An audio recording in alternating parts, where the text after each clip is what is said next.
Hello students, आप सबों का फंक्शन के इस लेक्चर में स्वागत है। और बच्चों, आज हम लोग एनसीईआरटी का एक्सरसाइज 1.2 के कुछ इम्पोर्टेंट क्वेश्चन को सॉल्व करेंगे और उसका सॉल्यूशन देखेंगे, प्रैक्टिस करेंगे। ठीक है डियर स्टूडेंट्स, लास्ट क्लास तक आप लोगों ने काइंड्स ऑफ फंक्शन पढ़ा था और काइंड्स ऑफ फंक्शन से रिलेटेड क्वेश्चन करने वाले हैं आज। ठीक है, तो चलिए देखिए बच्चों, यहाँ पर जो प्रूव करने दिया जाएगा वो क्या दिया जाएगा, वन फंक्शन प्रूव करने दिया जाएगा, मतलब इंजेक्टिव या तो ऑन टू फंक्शन जिसको बोला जाता है बच्चों सरजेक्टिव, या तो क्या बाइजेक्टिव प्रूव करने दिया जाएगा। और बाइजेक्टिव क्या होता है बच्चों, इंजेक्टिव प्लस सरजेक्टिव, इंजेक्टिव प्लस सरजेक्टिव, ये दोनों चीजें। और आप लोगों को पता है कि वन प्रूव करने के लिए मैंने बहुत सारे तरीके बताए थे, 3 तरीके बताया गया था, है ना। ग्राफिकल मेथड बोर्ड के एग्जाम में हम लोग यूज नहीं करते हैं, तो वन प्रूव करने के लिए बाकी 2 तरीके यूज करेंगे। पहला तरीका था fx1 इक्वल टू fx2, यानी वन अगर प्रूव करना है बच्चों तो fx1 बराबर fx2 लेंगे, और अगर x1 बराबर x2 आ गया तो फंक्शन वन हो जाएगा। एक तरीका तो ये बताया था, और दूसरा एरो डायग्राम से। ऑन टू के लिए एक ही मेथड होता है बच्चों, क्या चीज, रेंज इक्वल टू कोडोमिन आपको प्रूव करना है तो फंक्शन ऑन टू हो जाएगा, यानी रेंज निकालने के लिए आएगा, आपको रेंज फाइंड आउट करना पड़ेगा, किसके लिए, ऑन टू प्रूव करने के लिए। बाइजेक्टिव मतलब बच्चों अगर function injective as well as surjective हो गया, इंजेक्टिव प्लस सरजेक्टिव हो गया, तो बच्चों ऐसे फंक्शन को हम लोग क्या बोलेंगे, वैसे फंक्शन को हम लोग बोलेंगे बच्चों फंक्शन क्या है, बाइजेक्टिव है। बाइजेक्टिव मतलब वन और ऑन टू दोनों होना चाहिए। लेट्स सी बच्चों, यहाँ पर जो क्वेश्चन दिया है एनसीईआरटी का पहला नंबर क्वेश्चन, कि जो फंक्शन डिफाइंड है, यानी बच्चों यहाँ पर एक चीज है, एक चीज और समझ लो कि ये सबसे इंपॉर्टेंट है कि अगर फंक्शन ए टू बी लिखा है तो इसका मतलब आपको पता होना चाहिए कि ये डोमेन होता है। इधर जो लिखा रहता है क्या होता है, डोमेन, और ये क्या होता है बच्चों, कोडोमेन। ये डोमेन होता है और ये कोडोमेन होता है। ठीक है, तो यहाँ पर जो फंक्शन गिवन है fx इक्वल टू 1/x और इसका डोमेन है r स्टार लिखा है। स्टार क्या है, set of non zero real number, मतलब जीरो नहीं आएगा। ठीक है, और कोडोमेन भी क्या है, set of non zero real number. अब बच्चों इसको हम लोग को चेक करना है कि ये फंक्शन जो है वन है या नहीं है, ऑन टू है या नहीं है। तो सबसे पहले अपन चेक करते हैं कि फंक्शन वन है या नहीं है, वन चेक करते हैं।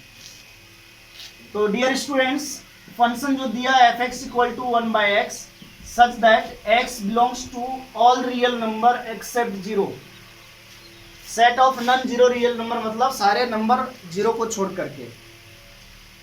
तो आपको सिखाया गया था बच्चों कि अगर domain set of real number है या रियल नंबर का सबसेट है या रियल नंबर माइनस समथिंग है डोमेन, तो वन प्रूव करने के लिए हम लोग इस कंडीशन को लेकर के चलते हैं। ठीक है, तो बच्चों अगर हम लोग मान लिए let fx1 equal to fx2 such that x1 x2 belongs to all real number minus zero, मतलब fx1 बराबर fx2 लिया तो यहाँ पर जो x1 और x2 है वो क्या होगा, रियल नंबर माइनस जीरो होगा। जो x है वही x1 और x2 होना चाहिए। दिस इंप्लाइज दैट fx1, अगर fx इक्वल टू 1/x है तो fx1 इक्वल टू 1/x1 हो जाएगा। इसी तरह से fx2 बराबर क्या हो जाएगा, 1/x2। बच्चों x1 और x2 जैसा कि आप लोग को पता है कि जीरो के बराबर नहीं है, और जीरो के बराबर नहीं है तो हम क्रॉस मल्टीप्लाई कर सकते हैं। तो x2 बराबर क्या मिल गया, x1, यानी क्या हो गया बच्चों, x1 is equal to x2 such that x1 x2 is not equal to zero. और देखो बच्चों, अगर हम लोग fx1 बराबर fx2 लिए और क्या आ गया, x1 इक्वल टू x2 आ गया, तो इसलिए हम लोग क्या बोलेंगे कि फंक्शन जो है fx equal to 1/x such that x is not equal to zero is 1 यानी बच्चों ये 1 1 प्रूव हो गया। ये फंक्शन जो है f(x = 1/x) इस डोमेन में 1 1 फंक्शन है। अब बात रहता है क्या सर, तो ऑन टू कैसे प्रूव किया जाए।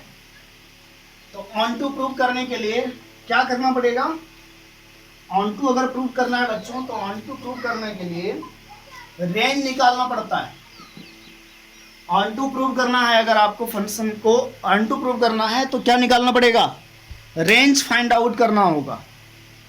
और डियर स्टूडेंट्स, रेंज कैसे फाइंड आउट होगा, रेंज कैसे फाइंड आउट होगा, आप जानते हो कि फंक्शन जो है f(x = 1/x) है और x केवल 0 के बराबर नहीं है, मतलब सारा रियल नंबर है। तो रेंज निकालने के लिए हम लोग फंक्शन को y कंसिडर कर लेंगे। हाँ डियर स्टूडेंट्स, इस लेक्चर को जो बच्चे देख रहे हो काइंड्स ऑफ फंक्शन, उन बच्चों को डोमेन और रेंज फंक्शन का निकालने आना चाहिए, ठीक है। अगर नहीं आता है तो प्रीवियस लेक्चर जो पीछे है जहाँ पर डोमेन और रेंज सिखाया गया है उसको देखिए स्टार्टिंग से, है ना। तो f(x) बराबर क्या मान लिया, y। तो 1/x बराबर क्या हो गया, y। बच्चों हम लोग x निकालते हैं तो x बराबर 1/y हो जाएगा क्या। अब ये देख रहे हो, ये जो एक्सप्रेशन है वो इन टर्म्स ऑफ y बन गया, x बराबर इन टर्म्स ऑफ y। तो बच्चों 1/y है, तो यहाँ आपको पता है डिनोमिनेटर 0 नहीं होता है, डिनोमिनेटर 0 के बराबर नहीं होता, इसका मतलब y is not equal to 0। और आप लोग जानते हो रेंज क्या होता है, y का वैल्यू। तो बच्चों बताइए कि रेंज जो है वो सारा रियल नंबर है, लेकिन क्या छोड़ करके, 0 छोड़ करके y का वैल्यू 0 नहीं हो सकता, मतलब range all real number minus क्या हो जाएगा, 0 हो जाएगा।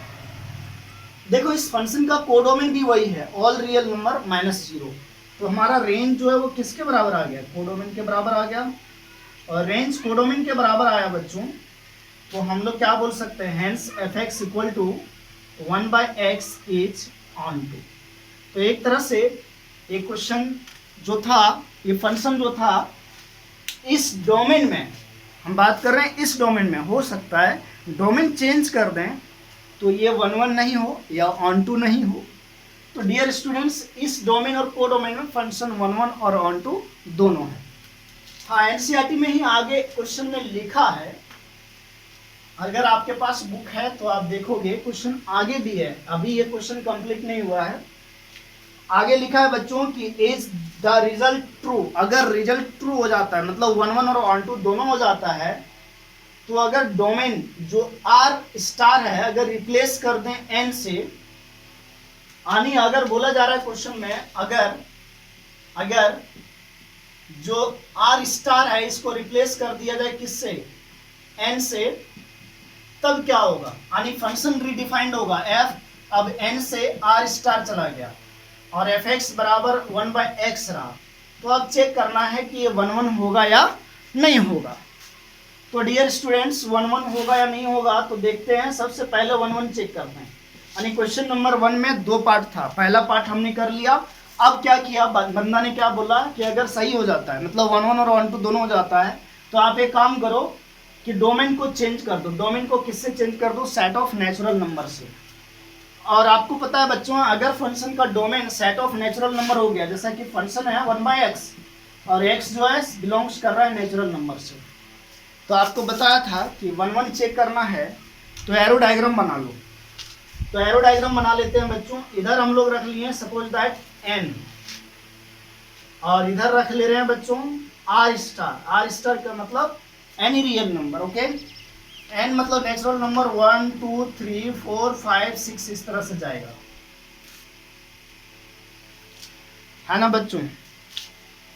और r* मतलब सारे नंबर होंगे, सारा रियल नंबर होगा। जैसे क्या, जैसे बच्चों -3 होगा, माइनस भी हो सकता है, डॉट डॉट सब लिख तो नहीं सकते हैं, तो -3 चाहे -3.01 भी हो जाएगा, इस तरह से 0 भी हो जाएगा, इस तरह से 1 भी हो जाएगा, 1.01 भी हो जाएगा बच्चों, 0.5 भी हो जाएगा, देख लो 0.5 भी हो जाएगा, इस तरह से 0.5 भी हो जाएगा, ठीक है।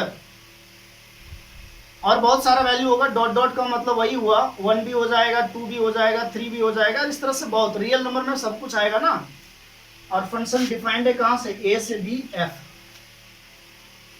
तो डियर स्टूडेंट्स, आप क्या देख रहे हो कि अगर हम लोग x के जगह पे केवल नेचुरल नंबर रख सकते हैं, तो अगर x के जगह पर पुट कर दें, पुटिंग x बराबर 1 2 3 and so on, natural number रखना है ना, n क्या, set of natural number, domain देखो सेट ऑफ नेचुरल नंबर है, मतलब x का वैल्यू केवल नेचुरल नंबर रखेंगे।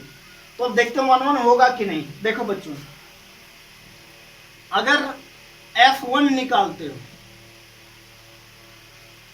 f1 निकालते हो और x के जगह 1 रखते हो, तो 1 बाय 1 कितना आ गया, 1 आया। क्या 1 है इसमें, 1 है इसमें, हाँ बिल्कुल है, 1 है, 1 है, देखो 1 है, ये मिल गया 1। f2 x के जगह 2 रखते हो तो 1 बाई 2 होगा, यानी 0.5। क्या 0.5 है, बिल्कुल है सर। f3 रखते हैं 1 बाई 3 तो 0.33 वगैरह आएगा इस तरह से।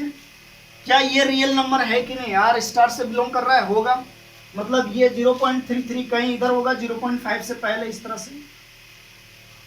यानी आप क्या ऑब्जर्व कर रहे हो, आगे ज्यादा दिखाने का जरूरत नहीं है कि अगर हम लोग डिफरेंट इनपुट ले रहे हैं तो आउटपुट भी डिफरेंट आ रहा है, यानी फंक्शन क्या हो गया, 1 1 हो गया। अगर डोमेन के डिफरेंट एलिमेंट का डिफरेंट इमेज है कोडोमेन में, तो फंक्शन क्या होगा, 1 1 होगा। सिंस डिफरेंट, आपको लिख देना है, different element of domain has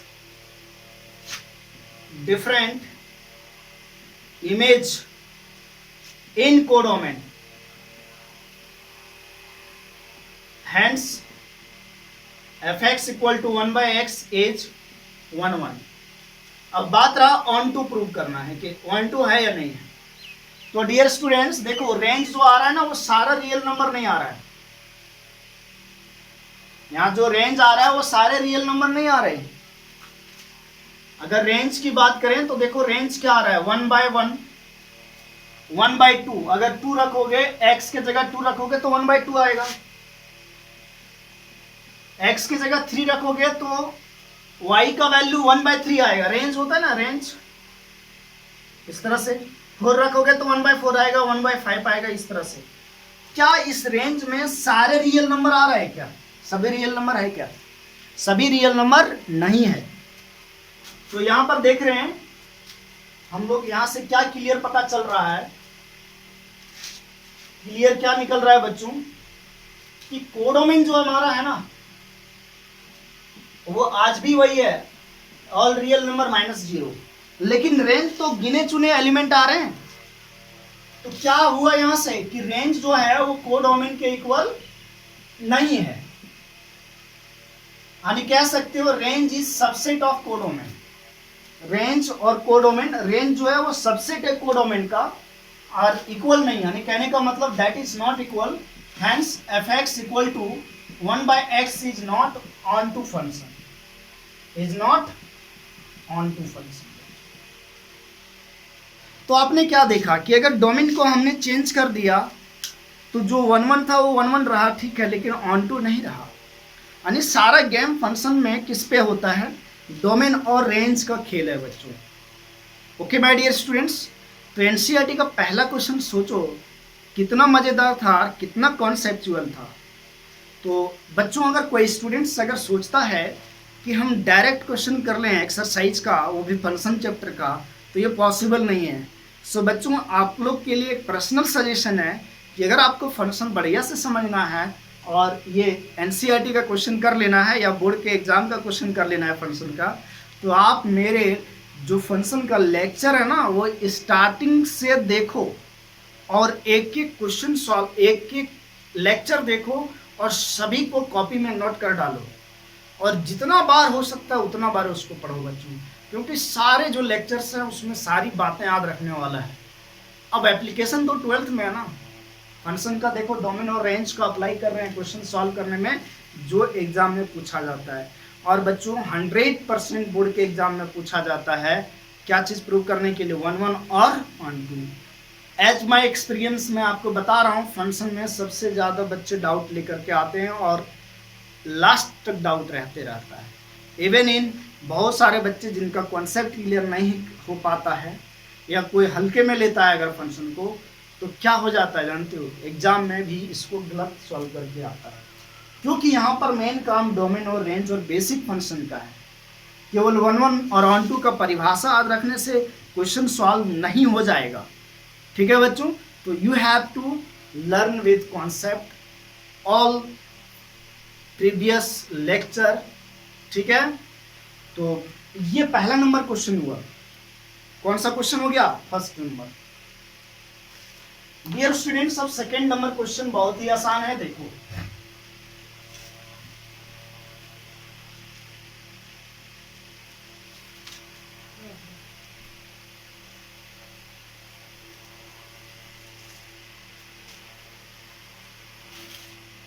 we are discussing exercise 1.2 of NCERT. Question number second. बच्चों, क्वेश्चन नंबर सेकेंड में वही इंजेक्टिविटी और सर्जेक्टिविटी चेक करना है। क्या चेक करना है? इंजेक्टिविटी मतलब 1 1 और सर्जेक्टिविटी चेक करना है ऑन टू। दो चीजें चेक करना है, फंक्शन 1 1 है या ऑन टू। अब क्वेश्चन नंबर फर्स्ट में सेकेंड में बहुत सारे क्वेश्चन है, जैसे फर्स्ट है n to n, फंक्शन जो गिवन है x स्क्वायर। दूसरा क्वेश्चन है z to z, function given है x स्क्वायर। तीसरा क्वेश्चन है f r to r, function given है x square. Fourth question given है f n to n, function given है x cube. Fifth number question है z to z, function given है x cube. चलो बच्चों देखो, यहां पर जो जितना भी क्वेश्चन गिवन है आपको दिख रहा होगा।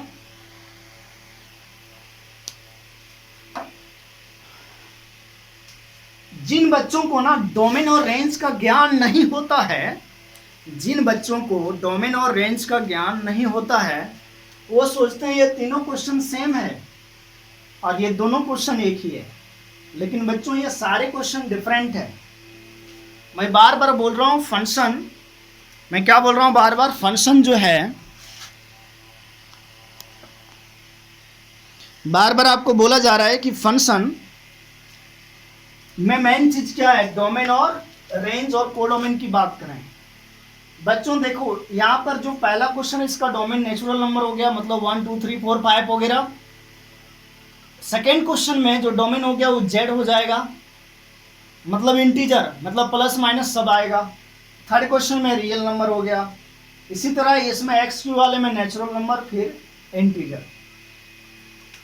तो सबसे पहले हम लोग क्वेश्चन नंबर फर्स्ट की बात करें। डियर स्टूडेंट्स, एफ एक्स बराबर एक्स स्क्वायर दिया है, X belongs to natural number. जो डोमेन है वो सेट ऑफ नेचुरल नंबर है।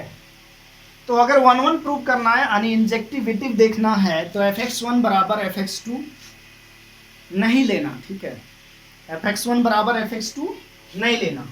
बच्चों यहाँ 1 1 अगर हम लोग बात करें, सबसे पहली बात 1 1 का, तो एक चीज बताओ, डोमेन ऑफ फंक्शन क्या है?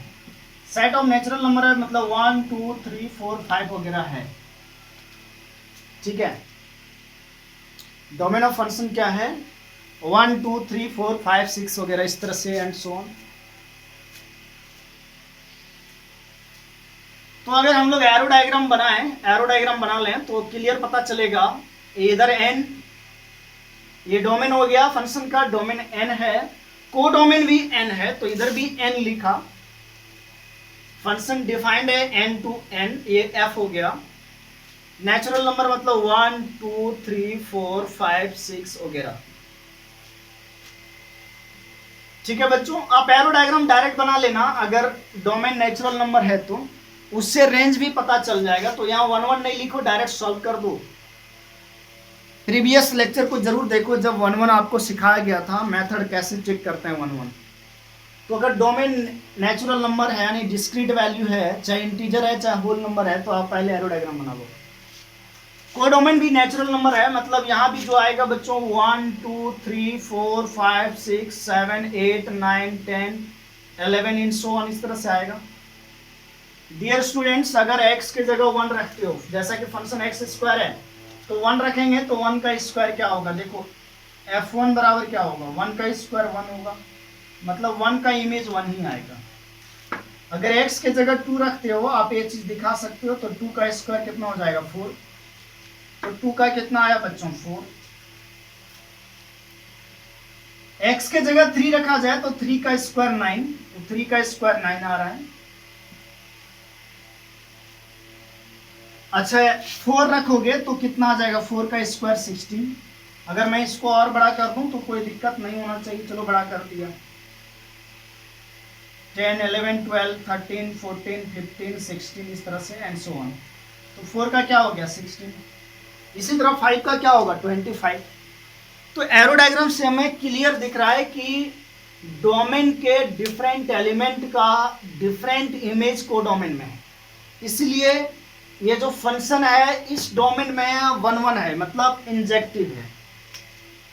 तो बच्चों इसको लिखना पड़ेगा ना, क्या लिखना पड़ेगा, different element of domain, different element of domain,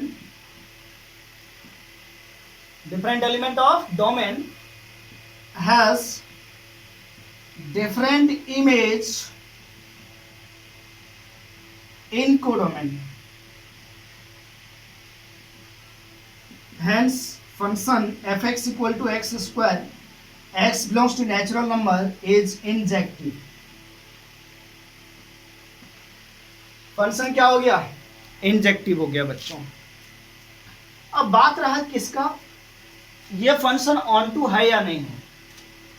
तो बच्चों आप देखो रेंज जो आएगा, अगर डोमेन आपका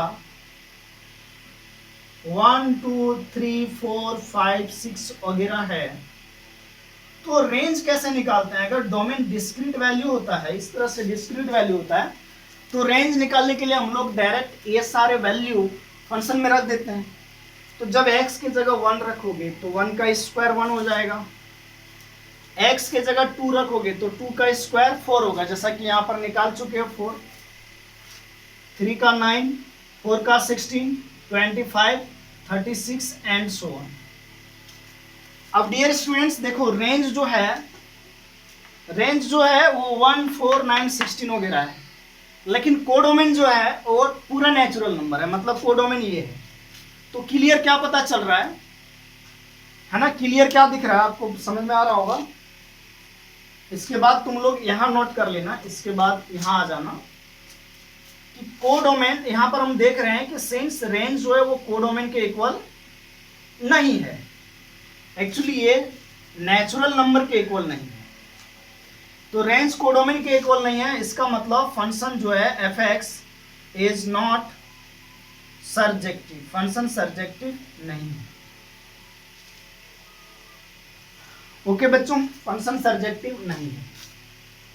तो ये क्वेश्चन नंबर फर्स्ट का सॉल्यूशन हो गया इस तरह से।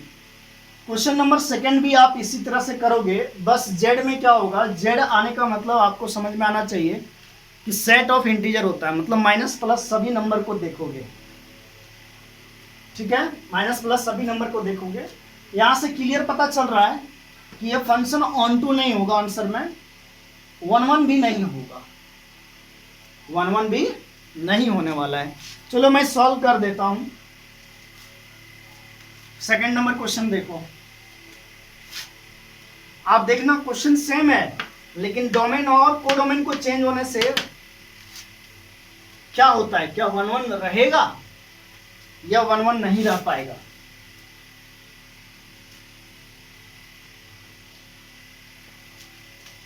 क्वेश्चन नंबर सेकंड का solution, F X equal to again X square, लेकिन एक्स बिलोंग्स टू जेड, और जेड का मतलब आप लोग जानते हो बच्चों क्या होता है, सारे नेगेटिव नंबर जैसे -3 -2 -1 0 1 2 वगैरह सब कुछ। तो अगर मैं एरो डायग्राम बना लूं तो कोई दिक्कत नहीं होना चाहिए। इधर भी जेड, डोमेन भी जेड है और कोडोमेन भी जेड है। डिफाइंड अ फंक्शन जेड से जेड।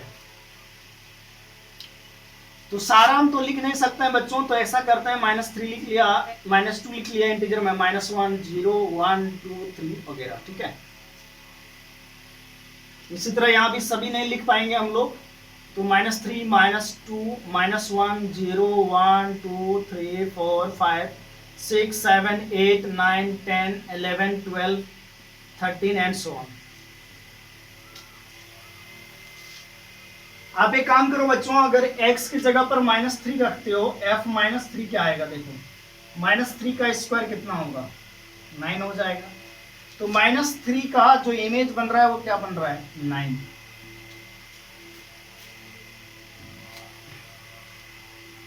अगर x की जगह पर -2 रखा जाए तो -2 का स्क्वायर 4 आएगा। -2 का स्क्वायर क्या आएगा, 4 आएगा। तो 4 कहां पर है भाई, ये। अगर x की जगह -1 रखा जाए तो -1 का स्क्वायर 1 आएगा, ये। आगे देखो बच्चों, अगर 1 रखा जाए तो 1 का स्क्वायर भी 1 होता है, तो 1 का भी 1 आ गया, 1 आ गया, 1।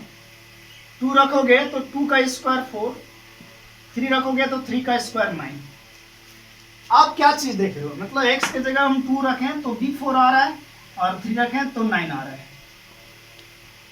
तुम देखो यहां पर हो रहा है क्या कि दो एलिमेंट जैसे 2 और -2 का सेम इमेज है, तो यह फंक्शन मैनी वन हो जाएगा, 1 1 नहीं होगा, जैसा कि डेफिनेशन आपको पता है।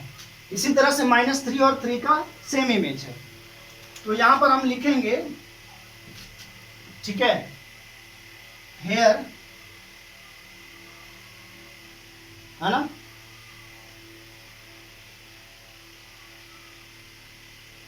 two elements of domain has same image in codomain, hence function f is not injective. तो ये फंक्शन इंजेक्टिव नहीं है, फंक्शन इंजेक्टिव नहीं हुआ बच्चों, क्योंकि दो एलिमेंट का सेम इमेज बन जा रहा है। बहुत सारे दो एलिमेंट है जिनका सेम इमेज बन रहा है। अब बात रही फंक्शन ऑन टू है या नहीं, तो अगेन बच्चों आप देख रहे हो कि रेंज जो आ रहा है ना, रेंज जो आ रहा है वो देखो आप, रेंज मतलब आउटपुट होता है। देखो आउटपुट क्या आ रहा है, आउटपुट बच्चों अगर 0 रखोगे तो 0 आएगा, 1 आएगा, 1 रखोगे तो 1 आएगा, 1 रखा तब भी 1 आया और -1 रखा तब भी 1 आया। जब 2 रखा, -2 या +2 रखा तो आउटपुट क्या आया, 4। -3 रखा या 3 रखा, आउटपुट क्या आया, 9। एक्चुअली आउटपुट को ही हम लोग रेंज बोलते हैं। तो इस तरह से रेंज जो आ रहा है ना वो इस टाइप का आ रहा है, स्क्वायर के फॉर्म में, 0 1 4 9 वगैरह। लेकिन हमारा जो कोडोमेन है डियर स्टूडेंट्स, कोडोमेन जो है वो तो जेड है ना। जेड कहने का मतलब सारे नंबर -3 -2 -1 0 1 2 3 4 वगैरह सब कुछ। तो यहां से क्लियर दिख रहा है कि रेंज और कोडोमेन दोनों बराबर नहीं है। आप लोग कॉपी कर लेना बच्चों। क्या क्लियर दिख रहा है क्वेश्चन नंबर 2 में, कि रेंज और कोडोमेन दोनों क्लियर, दोनों इक्वल नहीं है। मतलब रेंज जो है छोटा है किससे, कोडोमेन से। Range is subset of codomain. और अगर रेंज इक्वल नहीं है कोडोमेन का तो function hence f is not onto. बच्चों देखो आपने क्या देखा कि इधर तो सेम था, लेकिन अगर डोमेन चेंज हो गया तो रिजल्ट भी चेंज हो गया। ये क्वेश्चन 1 1 था लेकिन ये ऑन टू, ये 1 1 नहीं हुआ। हाँ, इसमें भी ये 1 2 नहीं था, इसमें भी ये 1 2 नहीं आया। ये भाई की साली है, चलो कोई दिक्कत नहीं।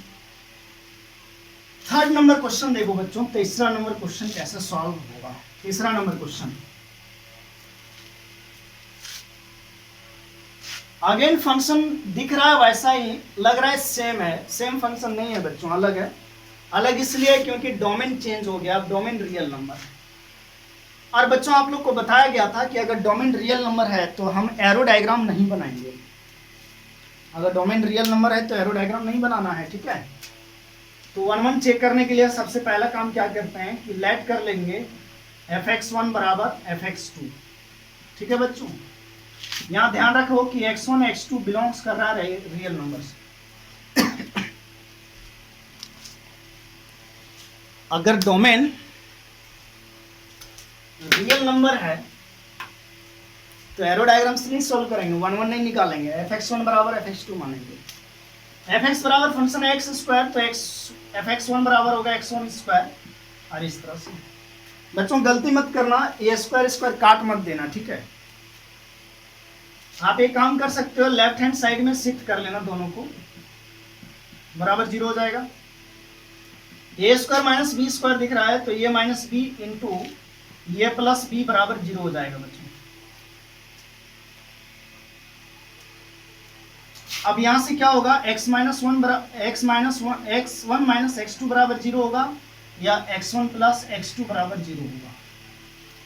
यहां से तो क्लियर दिख रहा है कि x1 बराबर x2 आया, लेकिन यहां पर क्या दिख रहा है बच्चों, x1 बराबर माइनस x2 आया। मतलब हमेशा दोनों बराबर नहीं हो रहा है, हमेशा बराबर नहीं हो रहा है दोनों। अगर केवल यही आता ना तब हो जाता, लेकिन यहां भी आ रहा है क्योंकि ये रियल नंबर है ना। तो अगर मान लो x1 2 लिया और x2 माइनस 2 लिया, तब भी तो 0 हो जाएगा। तो x1 बराबर x2 होगा क्या, नहीं होने का। ये रियल नंबर के केस में नहीं होगा बच्चों, ये रियल नंबर है। तो आप देख रहे हो ये चीज, इसका मतलब क्या हुआ, दैट इज कहने का मतलब क्या हुआ, x1 is not equal to x2 always. Always मतलब सारे रियल नंबर के लिए दोनों बराबर नहीं, यार बराबर नहीं है, हैंस f इज नॉट 1 1, मतलब फंक्शन इंजेक्टिव नहीं है, फंक्शन इंजेक्टिव नहीं है। अब चेक करना है बच्चों ऑन टू, तो ऑन टू चेक करना है तो हम लोग को रेंज निकालना पड़ेगा। रेंज निकालने के लिए फंक्शन को y मान लेंगे, अगर डोमेन R है तो फंक्शन को y मानते हैं रेंज निकालने के लिए। x स्क्वायर बराबर y हो गया बच्चों, और x बराबर plus minus root under y हो गया। अब दिक्कत यह है कि रेंज ये y रूट के अंदर है, तो y क्या होगा बच्चों, ग्रेटर देन इक्वल टू 0 होगा। तो यहां से क्लियर दिख रहा है कि रेंज जो है बच्चों वो 0 से लेकर के इंफिनिटी तक है, लेकिन कोडोमेन फंक्शन का r है। बट कोडोमेन जो है वो r है, r कहने का मतलब माइनस इंफिनिटी से प्लस इंफिनिटी है। तो क्या रेंज और कोडोमेन दोनों इक्वल हो रहा है क्या, रेंज और कोडोमेन दोनों इक्वल नहीं हो रहा है। इसका मतलब since range is not equal to codomain, range codomain के इक्वल नहीं है, इसलिए fx इज नॉट सर्जेक्टिव नहीं होगा। देखो बच्चों आज के लेक्चर में तुमने क्या सीखा, क्वेश्चन सॉल्व किया 1 1 और ऑन टू का, और आप लोगों ने देखा कि बिना रेंज और बिना डोमेन का हम लोग एक्सरसाइज सॉल्व भी नहीं कर सकते हैं। यानी फंक्शन में सबसे इंपॉर्टेंट रोल होता है रेंज और कोडोमेन। सो बच्चों जिनको दिक्कत हो रही है ना, वो फंक्शन को एकदम स्टार्टिंग से देखना स्टार्ट करो। फंक्शन को कहाँ से देखना स्टार्ट करोगे, एकदम स्टार्टिंग लेक्चर से पढ़ना स्टार्ट करो। और कुछ इन्फॉर्मेशन आप लोगों के लिए, मैं देख रहा हूँ बहुत सारे बच्चे भी मैट्रिक्स और डिटरमिनेंट में अटके पड़े हैं। क्या भाई ज़्यादा नंबर का तो आएगा नहीं, 11-12 नंबर के आएंगे, बाकी भी तो चैप्टर पढ़ना है। तो स्टूडेंट्स साथ साथ में चलो, मेरे जो साथ चलेगा वो पढ़ेगा, और जो साथ नहीं चल पाता है वो नहीं पढ़ पाएगा। कुछ बच्चे सोच रहे होंगे अगर कि सर वीडियो तो यूट्यूब पे पड़ा है और बहुत सारे दूसरे सर का है। मैं ये नहीं बोलता हूँ कि दूसरे सर के वीडियो आप नहीं देखो, बहुत सारे टीचर्स हैं जो वीडियो डाल रहे हैं, ठीक है। तो आप किसी एक टीचर्स के वीडियो को पकड़ो, आज इनका देखा, कल उनका देखा, फिर परसों उसका देख लिया, तो कुछ होने वाला नहीं है। आप नहीं सीख सकते, बेकार आदमी हो फिर, ठीक है, चौपट हो जाओगे अपने आप। वो भी बच्चा चौपट हो जाएगा कुछ नहीं कर पाएगा ज़िंदगी में जो टीचर के साथ नहीं चल रहा है। टीचर के साथ मतलब आज इतना पढ़ाया तो आज इतना कर लेना है, आज ही देखना है इसको, है पेंडिंग में नहीं छोड़ना है। और मैं देख रहा हूँ कि अब ज़्यादा बच्चा रेगुलर नहीं हो रहा है, बस 40-50 बच्चे रेगुलर हो रहे हैं मेरे साथ, बाकी सब सो रहा है। तो एंजॉय करो, अभी लॉकडाउन खुलने वाला नहीं है और एग्ज़ाम तो होना ही है, समझे कि नहीं। और सिलेबस से हटाएगा तो कैलकुलस नहीं हटने वाला है, फंक्शन सब नहीं हटने वाला है, ठीक है। और फंक्शन हट भी गया ना तो आगे का जो चैप्टर है बिना फंक्शन का चलने ही वाला नहीं है, फंक्शन तो पढ़ना पड़ेगा आपको। जैसे ITF शुरू किया आप लोगों ने देखा होगा।